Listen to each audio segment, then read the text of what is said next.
Ar kada nors sau sakėte, būsiu tikrai laimingas, kai mes dažnai vejame ateities svajones, pamiršdami dabartį. Susipažinkite su Sara, kuri visada svajojo keliauti po pasaulį. Ji nenuilstamai dirbo, taupė kiekvieną centą, žadėdama savo, kad vieną dieną išvyks į savo didelį nuotykį.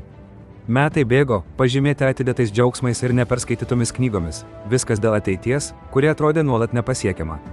Sara stebėjo, kaip draugai leidžiasi į spontaniškas keliones ir siekia aistrų. Ji pavydėjo jų juoko, tačiau sakė savo, kad jos disciplinuotas požiūris yra protingesnis.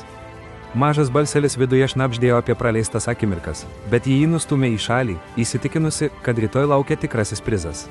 Jos gyvenimas tapo dar ne ir beveik ten serija. Vieną dieną Sara iki pat širdies gelmių sukrėtė sveikatos išgastis. Gulėdama ligoninės lovoje, ji pamatė savo nepaliestas kelionių brošiūras ir išblukusias svajones. Gilus supratimas ją apėmė. Rytojus niekada nėra garantuotas. Ji nusprendė tuoj pat įsigyti bilietą į savo svajonių kelionės tikslą, daugiau nelaukti. Sara nelaukė tobulų sąlygų, ji jas sukūrė. Ji išmoko, kad tikra laimė nėra tikslas, o kelionė, kuri gyvenama pilnatviškai kiekvieną dieną. Gyvenimo trumpalaikiškumas reikalauja, kad mėgautumėmės dabartimi, siektume savo džiaugsmų šiandien ir niekada neatidėlėtume pačios gyvenimo esmės.